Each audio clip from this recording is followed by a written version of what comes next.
Welcome back to CanHammer, everybody, your source for Nightvault from the Great White North. Today we will review the core set.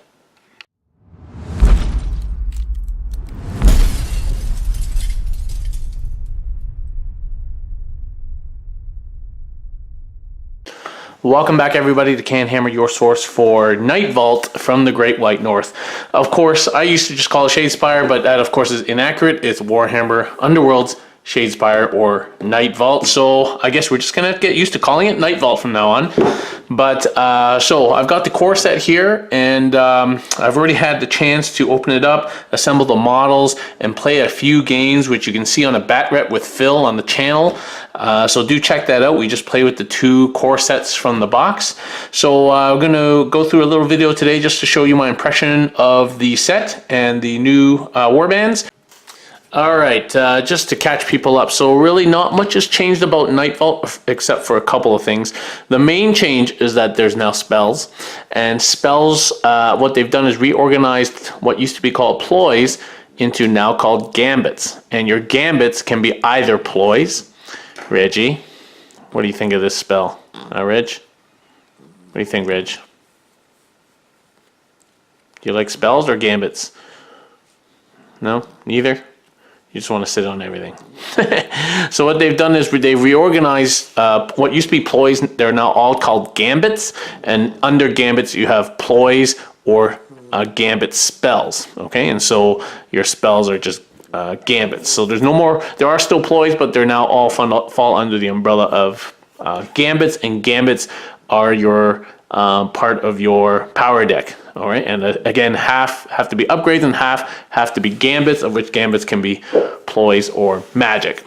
So now what you might find on some cards is this little symbol here. This is the wizard symbol, and so if your card has a wizard symbol here, that tells you that they can cast spells. If you have no wizards on the board, you can't cast spells.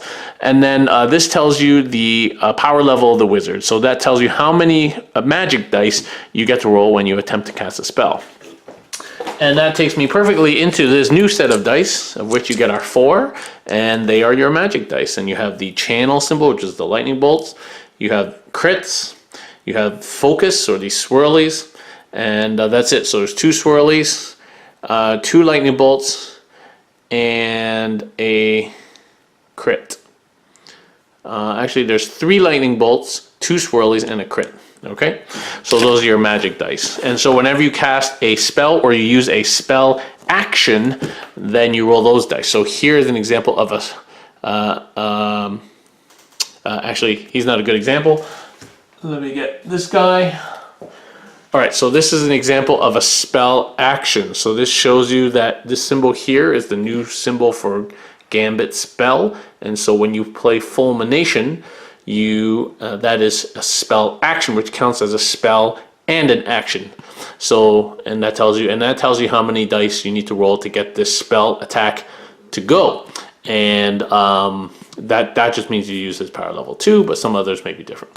So that's basically the new spells in a nutshell. Otherwise, very little else has changed. There's new warbands with new mechanics. I'll show you one of the. You get 2 new boards with this one. 2 new double-sided boards. They made the blocked hexes a little bit more obvious with this sort of ombre effect. And you have these red squares now, and these are lethal hexes.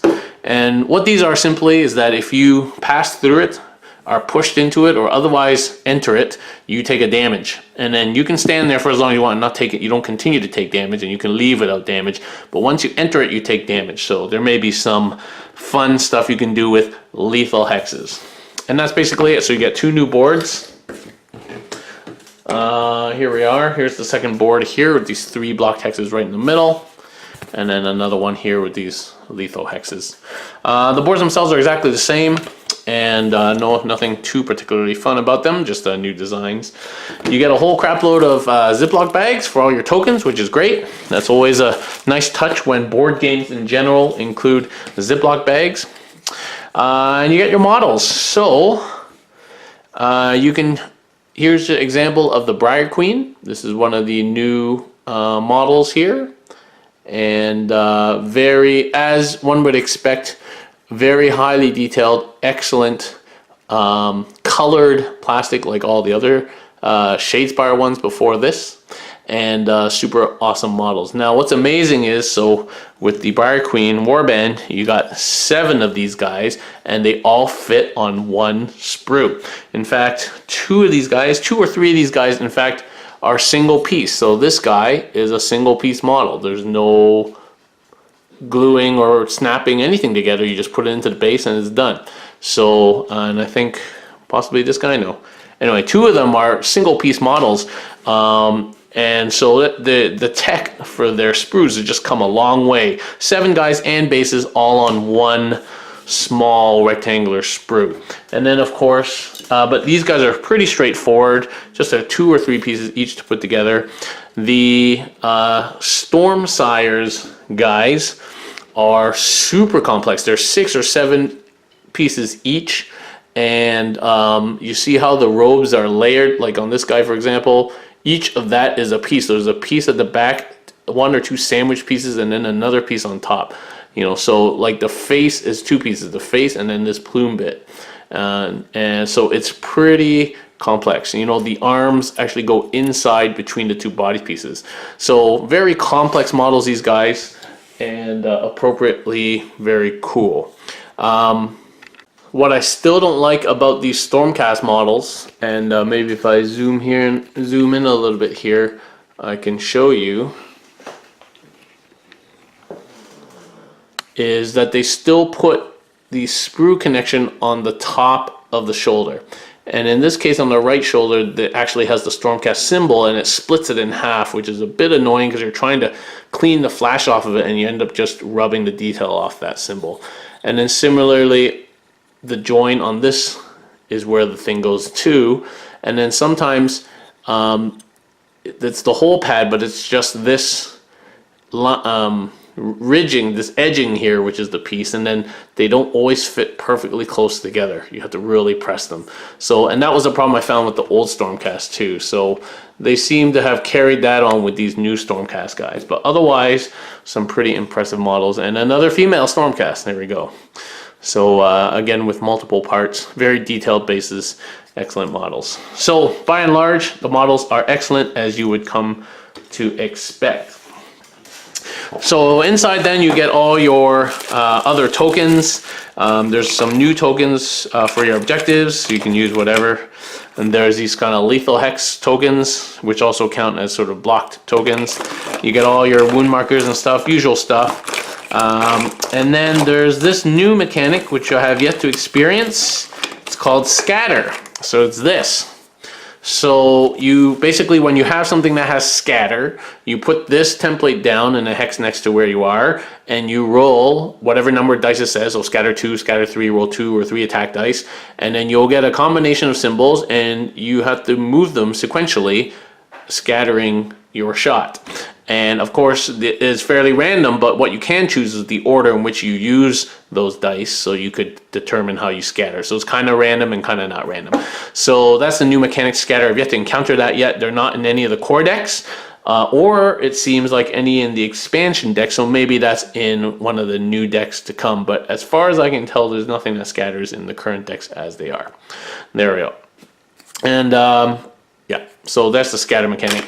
You get another set of attack dice and defense dice, just your standard stuff, and that's it. So, what's inside, you also get this quick learn to play guide, which is like a 6, 7 page, 8 page summary of the rulebook, just how to play. So I guess that's pretty useful. I didn't read it, but pretty useful. And then you get the cards. So let's talk about the cards. All right, first thing we're going to talk about are the new characters. So this are the 3 Stormcast guys, which are Evocators. They're from Stormsire's Cursebreakers. So that's as typical Stormcast, you get 3 guys. Avron Stormsire is the leader, Rastus the Charmed, and Amos Dawnguard. So basically, these guys are typical Stormcast, so they move 3, 1 shield, and 4 health, so pretty beefy. And their inspiring condition is they have to cast a spell successfully. You'll notice each one is a wizard, so I predict probably by the end of Series 2, we're going to have a lot of spells, and being wizards is going to be useful. But anyway, so they can all cast, and other than the leader, they have this spell Empower, so they can cast it on themselves, and it gives them an extra attack dice to the end of the phase. So a decent little buff spell they can give themselves and inspire themselves in the meantime.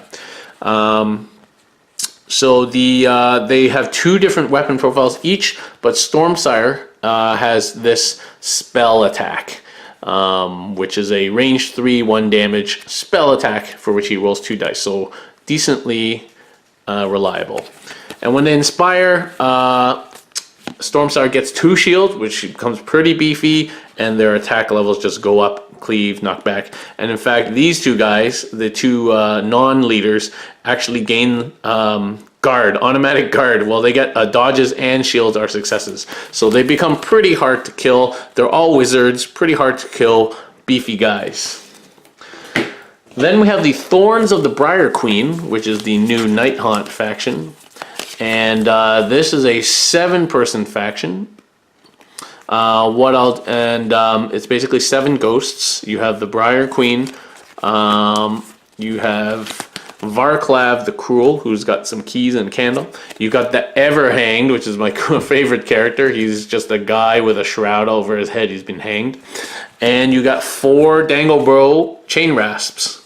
And the Chain Rasps, nothing much to speak about. Their inspiration is that they have to start an activation adjacent to an enemy fighter. Now, what's not clear is if you have to activate that person for it to become inspired, or if the beginning of your activation, anyone that's next to it gets inspired. Obviously, the second reading is much more powerful, so it's my first activation. These 3 guys are next to you, they all get inspired.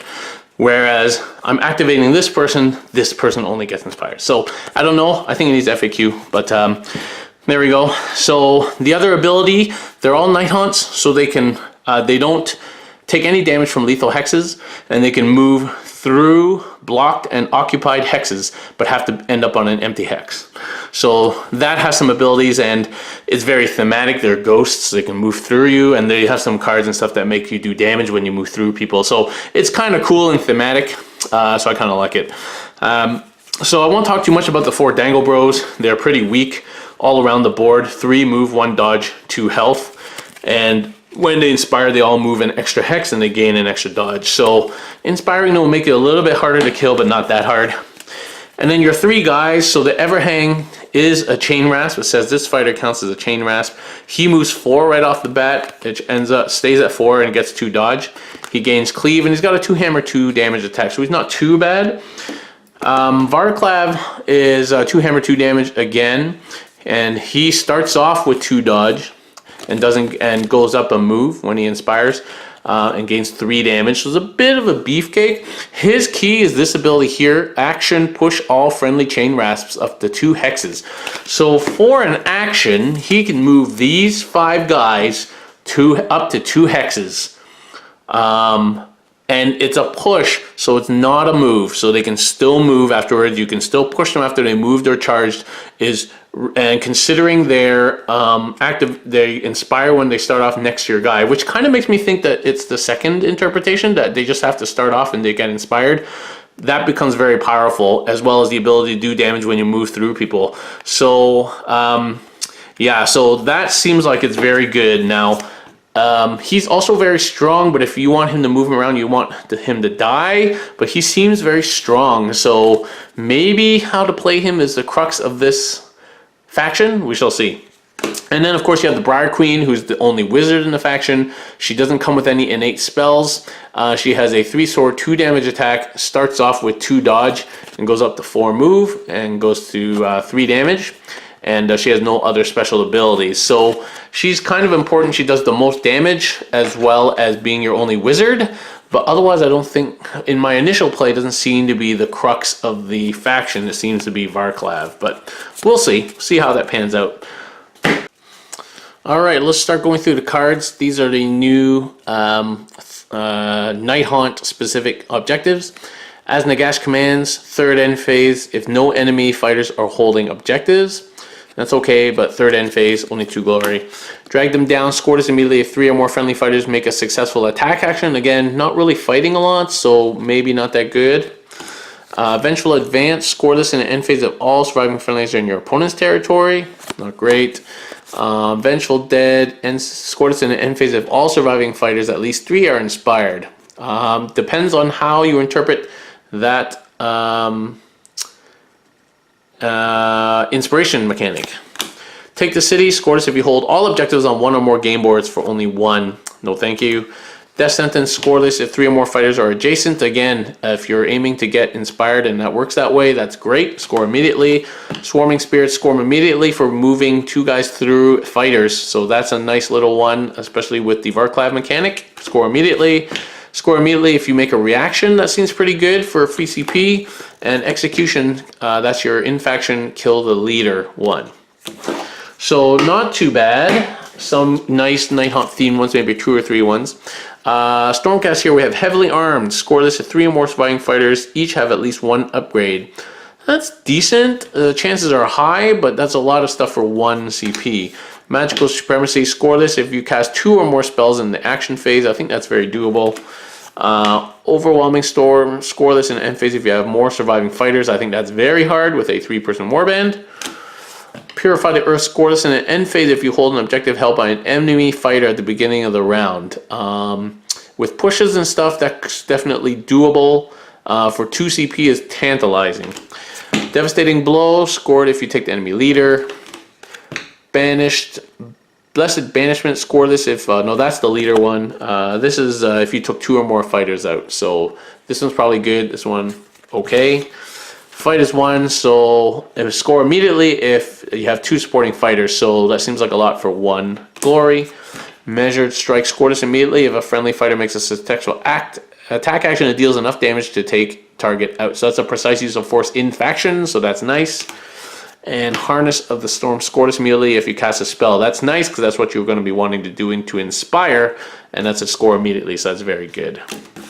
Overall, I think Stormcast have some nice cards, and then you get a bunch of generic objectives, which are all the ones that you get in the Shadespire box, because you can't buy the Shadespire box anymore, so you got to buy this. So you get all those generic cards.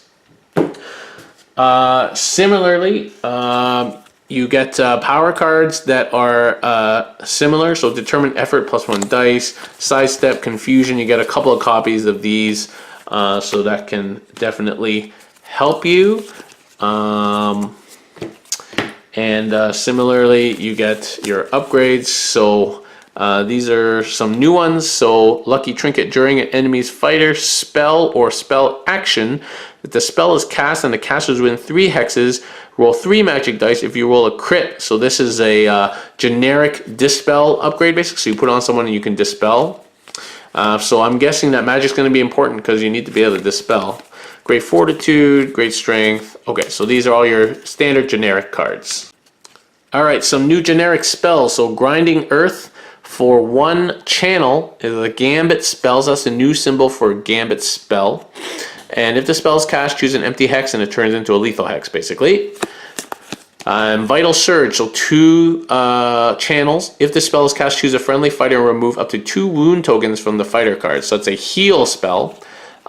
Maybe Heal Potion is better. It doesn't have this chance of failing, although, what's to note is if you only have wizards with 1 power, you won't be able to cast this. So maybe not that great, but useful as a generic card. All right, so that is all your generics. Let's go talk about Ghost Gambits. All right, here's a ploy. Sudden appearance. Choose a friendly fighter and place them on any starting hex. Ooh, I like that. That's just an instant move. Place them on any starting hex. Varklaw moves them, pushes them 2 hexes onto objectives. I really like that. And that's kind of thematic. It just kind of disappears, the ghost, and then reappears somewhere else. Very thematic. Grasping chains. Each friendly chain rasp providing support in the first action is considered to be 2. Okay, so that's useful if you only got one guy supporting, but you got a lot of rasps, so maybe not that useful. Howling Vortex is a spell for 1 focus. If this spell is cast, push all enemy fighters up to 1 hex. I do like that. Anything that pushes people is really nice. It could push everybody off objectives. I really like that. And it's not like an earthquake all has to be in the same direction or anything. So I do like that. You could even combo that with things that do damage on moving. And then that would be nice because your guys don't move. So I do like that. A ploy, Maddening Cackle. Play this after an enemy's fighter attack action failed. That fighter is no longer inspired and cannot be inspired, and this effect persists. Whoa, that's a bit of a dwarf counter. Anyway, I like that. We're gonna have to see. Also, it's a reaction, so it plays into that objective you have to do a reaction. So it'll be fun to put your whole deck full of reactions. Interesting card. Rending Scream is a spell for 2 channels. If the spell is cast, each enemy fighter adjacent to the caster suffers 1 damage. So it's a little AoE. Drifting Advance. So push all friendly chain rasps 2 hexes. This must take them closer to the nearest enemy fighter in each case. If there's more than 1 nearest enemy fighter, you can choose which to go towards. So that's very nice. That plays in well with the need to be next to people to inspire. And of course, must take them closer. So it needs to be FAQ'd whether you start adjacent to them, you could move through them and still end up adjacent to them. Is that closer? Does that count? Or is it just not closer? So that needs FAQ. Spectral Parry is a ploy. Choose a friendly fighter that does not have a guard token, put them on guard. So there's a little guard thing, which might be helpful because all these guys are dodge. Endless Malice, reaction. After your attack action fails, you can make another one. So that's an in-faction version of that ploy. Vengeful Curse, reaction. Play this after an enemy fighter takes you out of action. It takes 1 damage. So that's an in-faction version of that. And Spectral Touch. First attack action is Cleave, which might be handy against certain factions because I don't think they have a lot of Cleave. So let's look at the upgrades for the Night Haunts. Face of Death upgrades a chain rasp. Basically, if 50% chance of making the person attacking you have 1 less attack dice. Now, I'm not sure how much value there will be in upgrading chain rasps. But this does go on the Everhanged as well. So we'll see how useful it is to upgrade chain rasps to upgrade your Dangle Bros. This goes on Varclaw. When this enemy attack action takes an enemy out of action, you get an additional glory. So it's the little Garrick thing on Varclaw, which makes me again think that Varclaw needs to be played aggressively as opposed to sitting at the back just pushing people around. We'll see. Grasping Thorns. So this goes on the Briar Queen. After a successful attack action, you can push the target of that attack action 2 hexes and end up closer to the Briar Queen. So this is a pull, in fact. Which seems funny, but that would get them next to you so you can inspire. That gets them next to you so that you can move over it or pull them into support or pull them into a lethal hex. So maybe that has some play. Inescapable Vengeance, again on the Briar Queen. When you make a move or a charge, instead of moving them normally, you place them on any starting hex. Oh, that seems very good. So you just fly around the board every time. Interesting. So the question is whether instead of moving, just place them on a hex. So does that count as a move? Did they get a move token or a charge token? Or does that just count as their move? So that's interesting. But you could pop up on a starting hex and attack somebody holding objective next to a starting hex, because people like to put objectives next to starting hexes and do a charge that way into the backfield. That's very interesting. Strangling Coil for the Everhanged. Basically a 3-sword, 3 damage weapon. One of a few ways we get 3 damage in this warband. Driven by Hatred, +1 dice to the attack action when this fighter makes a charge. Chill Touch on a Chain Rasp. Again, rolls of dodge are not successes against attacks. So again, probably not worth putting on a Chain Rasp. Sadistic Strike onto Varclaw. basically a 3 hammer, 1 damage, which is reliable but not that strong. But if the target has any wound tokens, you can deal, it does 3 damage. So again, makes me think that he is a beat stick up front to try and kill stuff. And of course, he's the guy who starts with 2 dodge. And there's so many ways of pinging off 1 damage here or there, including their own ability to move through things and do damage. I'm just thinking that he is a guy who's going to be rocking people for 4 or 5 damage a turn.